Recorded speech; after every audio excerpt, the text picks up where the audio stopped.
Assalamu alaikum wa rahmatullahi wa barakatuh. Alhamdulillah. So now to cover Bab al-Af'al, the chapter of the verbs from the actual metin itself. So it says al-Af'alu thalatha. The verbs are three. Madin wa mudari'un wa amr. Nahwa, then he brings examples for each. ضرب past tense, يضرب مضارع, اضرب verb of command. فالماضي مفتوح آخر أبدا. So it says the ماضي, the past tense, مفتوح آخر. The end of it will always have a fatha. مفتوح آخر has a fatha at the end, أبدا, always, no matter what. والأمر مجزوم أبدا. And the verb of command is مجزوم أبدا, all the time. Okay, now the amr being majzumun is something that the grammarians they differed. The school of Kufa, which is what the mu'allif was from, they say that the amr is majzum. But the school of Basra say that the amr is mabniyun ala ma yujzamu alayh. Is not majzumun, but rather it's mabni, but it's mabni on what it would have been majzumun on. So this is a very, it's a khilafa, it's a ikhtilaf, it's a difference of opinion that لا يترتب عليه فائدة. There's no real benefit that comes out of it, because in reality, at the end of the day, it's still the same thing. And at the end of the day, you're still going to say the amr iddarib, whether you say it's majzumun or it's mabni ala ma yujma alayh. So you don't really have to go into details concerning this difference of opinion. والمضارع, the مضارع ما كان في أوله is what at the beginning of it إحدى الزوائد الأربعة. إحدى, there's one of الزوائد, the extra letters الأربعة, the four extra letters. So the four extra letters is the hamza, the noon, the ya, and the ta. So he's saying that the mudari is the verb that at the beginning of it, you're going to find إحدى الزوائد الأربعة, one of the four extra letters that are added. التي, which يجمعها قولك, you can combine all of them and sum all of them up in your statement of anaitu. So if you want to remember what are the zawaid, you can just say anaitu, and anaitu compromises and gathers for you all the four: the hamza, a, the noon, na, the ya with sukun, and then the ta. Anaitu mentions all of the four zawaid al-arba'a.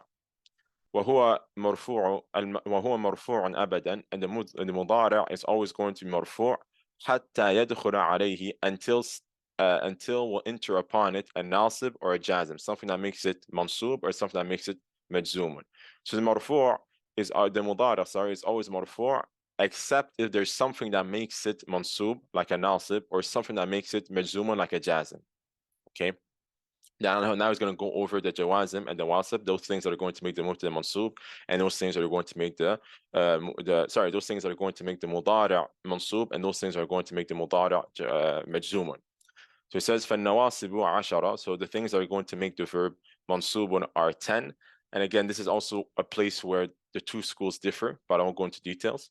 وَهِيَ, and these 10 nawasib that are going to make the mudara mansub are an, walan, wa idhan, wa kay, wa lam kay, wa lam juhud, wa hatta, wa jawab al-fa, wal wa, wa aw. We covered this.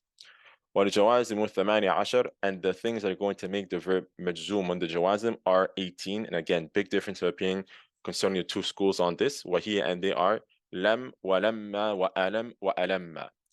Now, some scholars, they mentioned that this is a mistake here from the mu'allif rahmatullah alayh, from Ibn Ajrumiyyah, or from Ibn Ajrum. They mentioned this is a mistake here. Alam and alamma, they mentioned that these two things are the same exact thing as lam and lamma, just that here there's a hamza istifham at the beginning. There's a hamza that asks, there's a hamza of asking a question at the beginning. But in reality, alam is the same exact thing as lam, and lamma is the same exact thing as alamma. Just that here, there's an extra hamzatul istifham that's added. So Allah alam, we know best what the mu'allif was trying to say by this, or what his view of the situation was. But some scholars have mentioned that these two things here are a mistake, because this is just lam with a hamzatul istifham at the beginning, and this is just lamma with a hamzatul istifham at the beginning also. Not something new. So Allah alam.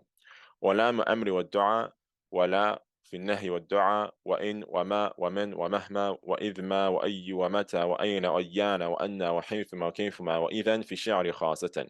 And we cover all of this in the explanation.